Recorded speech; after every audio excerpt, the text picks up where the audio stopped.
Hello and welcome to Classic Gamer 74. I'm your host Anthony Gamer, and today we're going to discuss wrestling games Part 2, the 90s.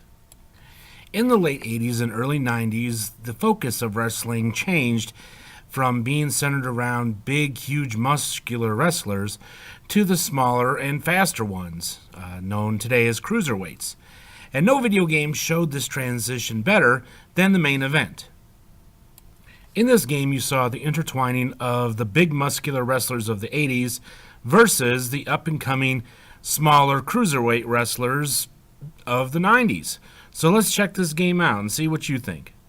Just like in other arcade games that came before this, the object was to create a tag team and then fight your way up the ladder to become tag team champions and then defend those titles indefinitely. Many of the wrestlers that you have to choose from are quite similar to wrestlers in real life, both in their moveset and in their look. This game only had one button, the action button, that you would have to push. And surprisingly, actually not surprisingly, this game didn't emulate well with MAME. So if you really wanted to get the full effect of the game, look around, try to find the machine. One thing that was cool about this is that up to 4 players could play at one time, and actually, I felt this game was more fun to play with someone than by yourself. So this is the main event from Konami.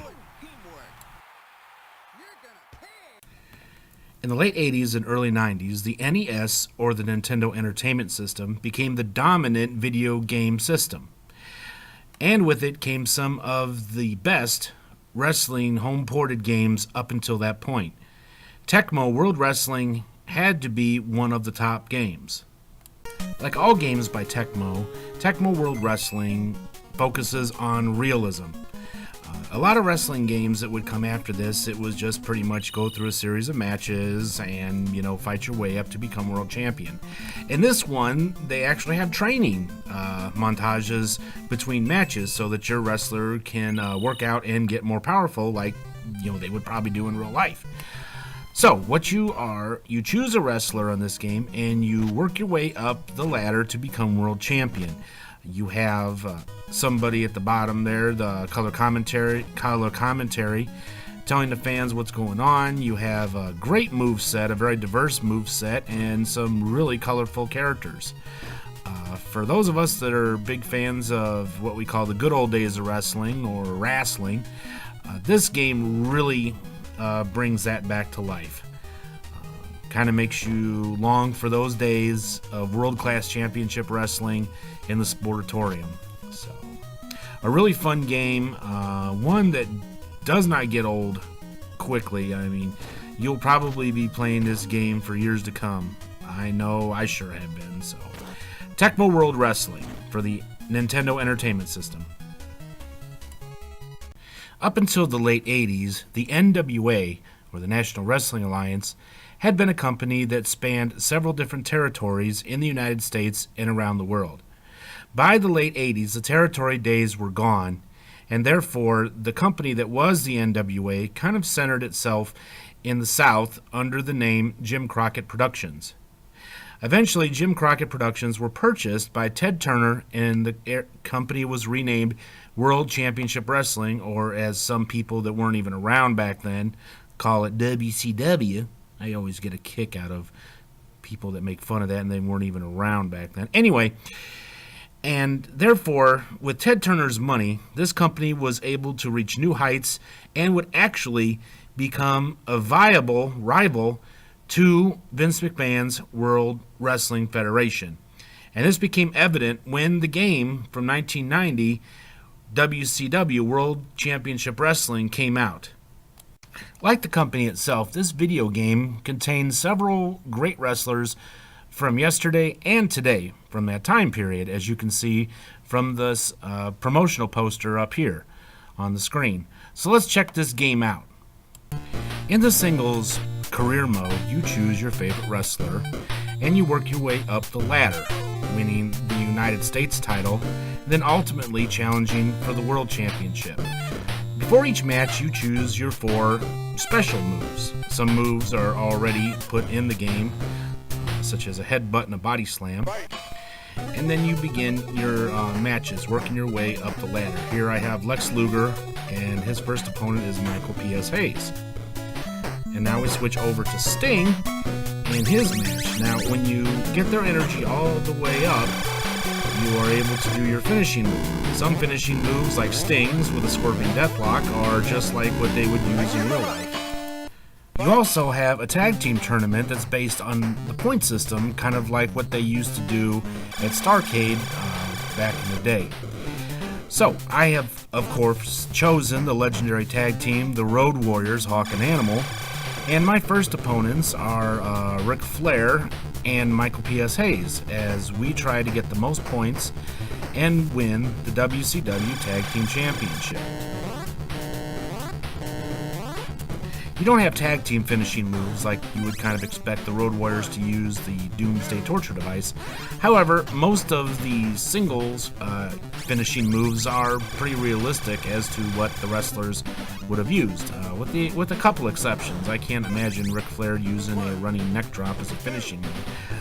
Anyway, however, this has to be one of my all-time favorite wrestling games. It still holds up to this day as being pretty realistic.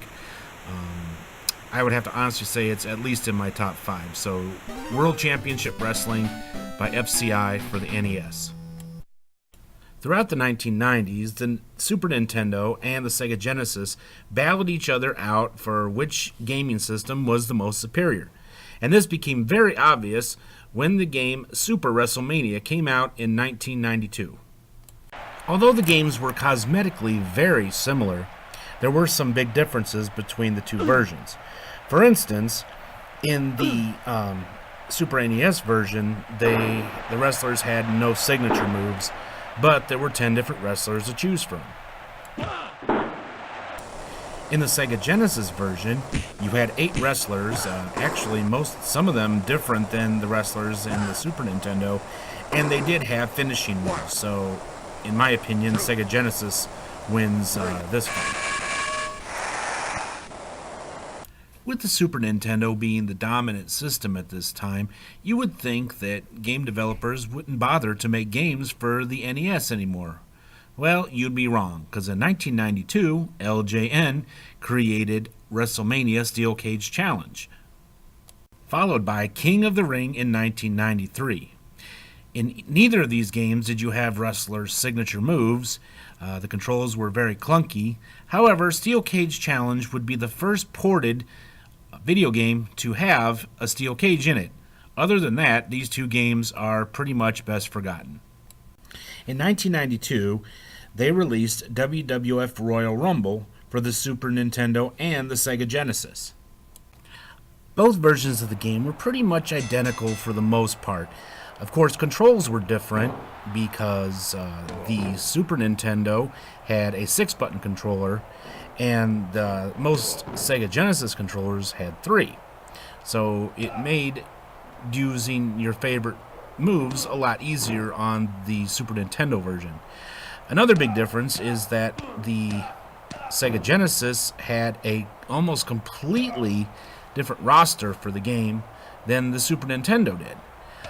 Another big advantage of this game in the Nintendo version, I felt, was the ease of doing the moves with only one button for each move. I found that very convenient as opposed to how it used to be on some of the older games. Also in this game, both versions, of course, had the Royal Rumble, which was a first for any WWF related game. So a lot of fun. My friends and I used to play this at another friend's house using the satellite, where I guess whatever they called that, so 4 people could play at the same time. So a lot of fond memories with this game. And again, this is WWF Royal Rumble from 1993.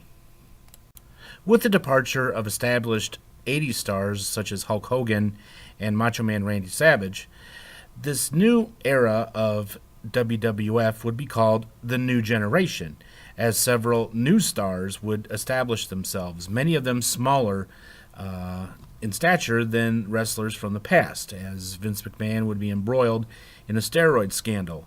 During this time period, stars such as Bret the Hitman Hart and Shawn Michaels would become dominant. And nothing reflected this change in the guard like the new game WWF Raw from 1994.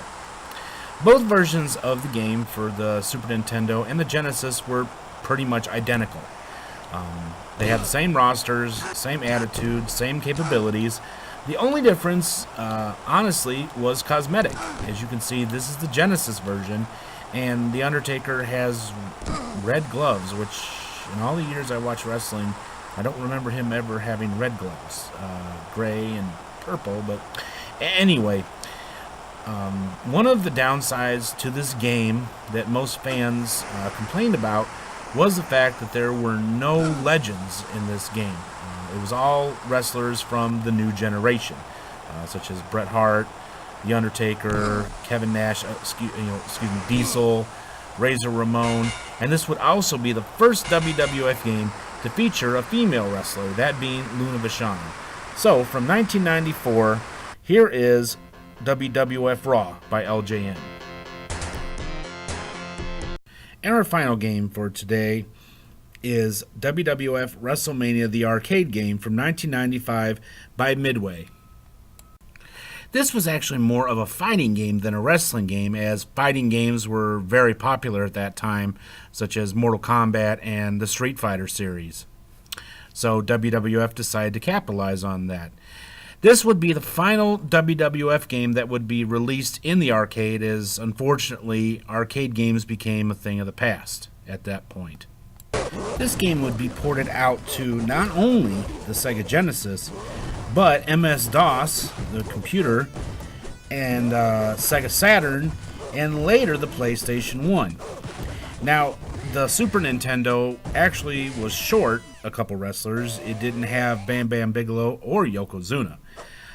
There's also a rumor, and it has not been substantiated yet, that The Undertaker actually has a fatality. If any of you have ever been able to get that to work or know if it's true, let me know in the comments section below, because I've been trying it for years and I never pulled it off. So anyway, like I said, this was more of a fighting game, as you can see, than an actual wrestling game, as the wrestlers do all kinds of crazy stuff, like The Undertaker hits them with tombstones, actual tombstones. Yokozuna hits them with hams. Doink has this, hits them with a joy buzzer, and on and on. So really a fun game, but it can get real challenging later on. And like any of the fighting games from the 90s, you really had to learn people's special moves and how to pull them off. And it has combos and just all kinds of crazy stuff. It's really a fun game. Really enjoyed it myself. I was actually the best at the MS-DOS version. That was the one I kind of excelled at more than some of the others.